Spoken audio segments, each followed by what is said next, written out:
Aquinas, on the other hand, receives the same Aristotelian doctrine, but tries to reconcile it with Christian orthodoxy, and establishes some distinctions. Once bodily individuated, human souls remain individual and cannot anymore be fused into a general soul of humankind. And why? Because human souls are spiritual entities and hence are indestructible, sempiternal, immortal, and always individuals. When a man dies, his body is straightaway replaced with a quite different material entity, the corpse. The corpse is a new entity. So death is not only the cessation or the end of earthian, terrestrial life for man, but also the origin of a new material entity which didn't exist before, the corpse.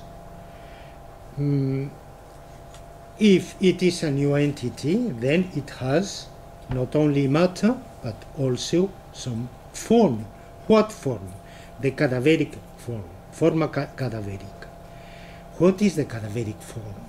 Well, the cadaveric form is some sort of form which makes just a corpse.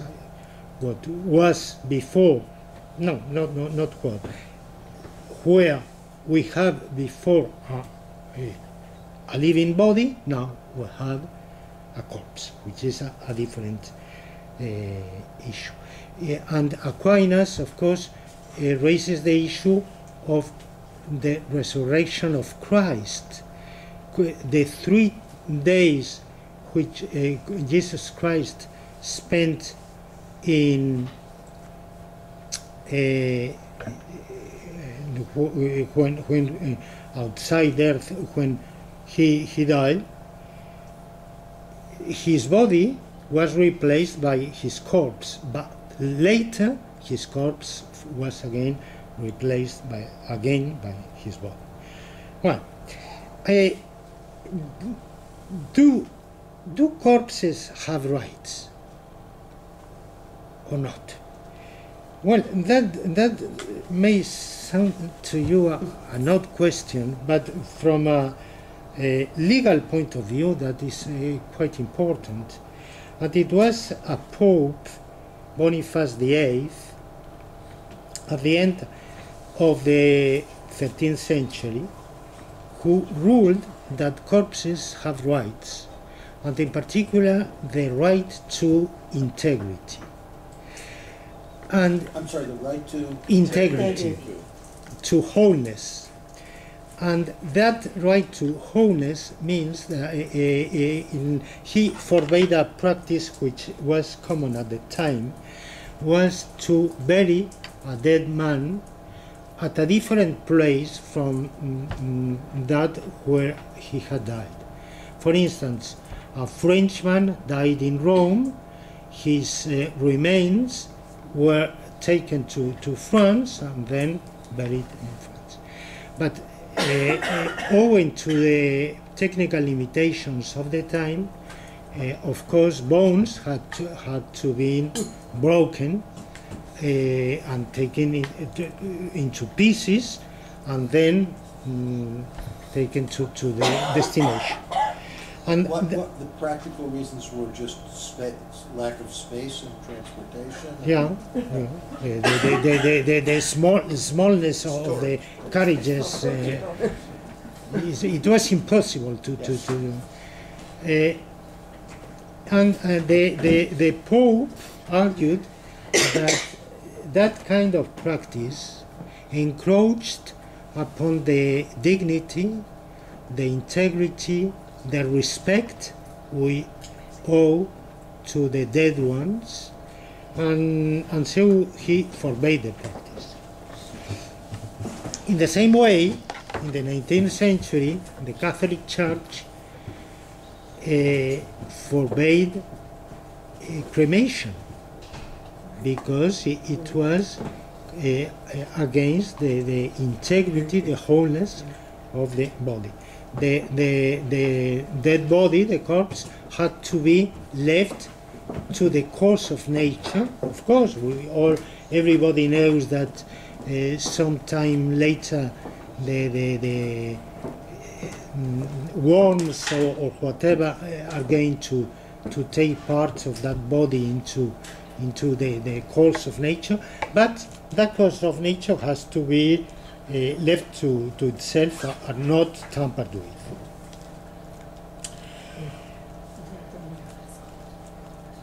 So you can say, John, you remember the song John Brown's Body? John Brown's body lies a mouldering in the grave, and we are marching on.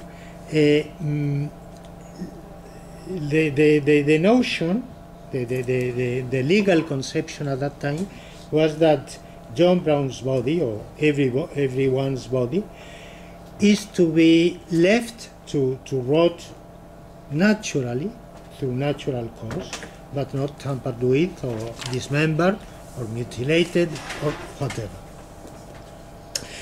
Now I'm going to skip several centuries, and now I am speaking about Leibniz. Leibniz because Leibniz is our inspiring philosopher. In our small logico-juridical group, Jurilog, we are Leibnizians.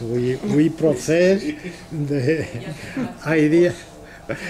Of course, our theory and practice line is Leibnizian, and we are not bound to adhere of each idea of Leibniz, but we are always attentive, careful to what Leibniz says. Leibniz has two views, two different conceptions of human being. One of them is that a human being is a species on its own, on his own, like angels. Angels, according to the scholastic tradition, each angel is a species on its own. Two different angels are two different species, because the principle of individuation of angels is the essence, not matter, but the essential characteristic of the angel. And Leibniz thinks that humans are like angels. Each human is a complete notion, a bundle of properties, so to speak. To use metaphysical language, which is not the one of Leibniz, but is modern, but all the same. A bundle of attributes, a bundle of properties. A different view of individuals is put forward in later essays by Leibniz, according to which an individual, a human individual, is a monad, the view of monadology, and a monad is an atom, a spiritual atom, an atom characterized, of course, but the set of its properties. No two monads share all the properties, the principle of identity of indiscernibles, but the monad itself is not the same as the bundle of its properties. And humans have soul and body, but soul is just one among the atoms constituting the human body, the ruling atom, the ruling monad, and these monads, he thinks, have